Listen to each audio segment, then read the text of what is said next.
প্রোগ্রামে মাননীয় প্রধানমন্ত্রী বাটন প্রেস করার সাথে সাথে আমাদের ফ্যামিলি কার্ডের আওতায় ভাতাভোগীরা তাৎক্ষণিকভাবে তারা তাদের অ্যাকাউন্টে তাদের ভাতার টাকা পেয়ে যাবে। এই কর্মসূচি হচ্ছে সার্বজনীন।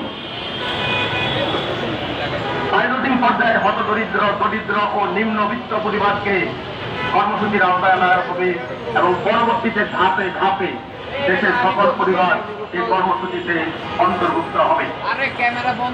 ফ্যামিলি কার্ড প্রদানের জন্য পরিবারের তথ্য সংগ্রহে আমরা সম্পূর্ণ নিরপেক্ষতা ও স্বচ্ছতা বজায় রেখে মাননীয় প্রধানমন্ত্রীর নির্দেশে সরকারি কর্মকর্তাদের মাধ্যমে প্রতিটি হাউস হোল্ড তথা খাতায় সরজমিনে তথ্য সংগ্রহ করি।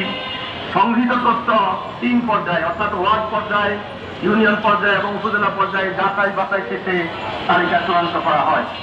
তারপর কম্পিউটার সিস্টেমে স্বয়ংক্রিয়ভাবে সফটওয়্যারের মাধ্যমে প্রক্রিয়াকরণ করে প্রক্সি মিন টেস্ট, যাকে আমরা পিএমসি বলি, এবং আসলে এটা হচ্ছে একটা দারিদ্র পরিমাপক সূচক। এই দারিদ্র পরিমাপক সূচক নামীয় বস্তুনিষ্ঠ পদ্ধতির মাধ্যমে ভাতাভোগী নির্বাচন করা হয়েছে।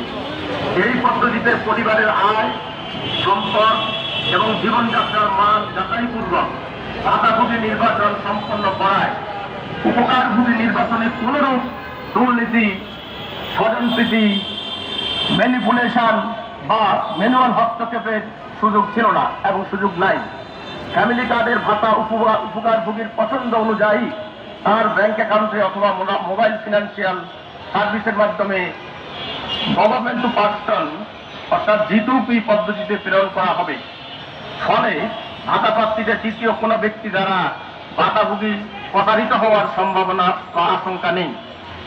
সম্মানিত সুধী,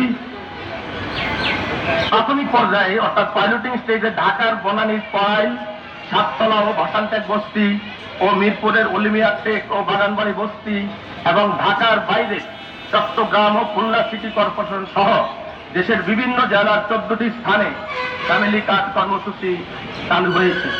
এই কার্ডের অন্যতম বৈশিষ্ট্য হল খানা প্রদান নারী ব্যতীত পরিবারের অন্যান্য সদস্য বর্তমানে যে সকল ভাতা পাচ্ছেন, যেমন বয়স্ক ভাতা, প্রতিবন্ধী ভাতা ইত্যাদি অব্যাহত থাকবে।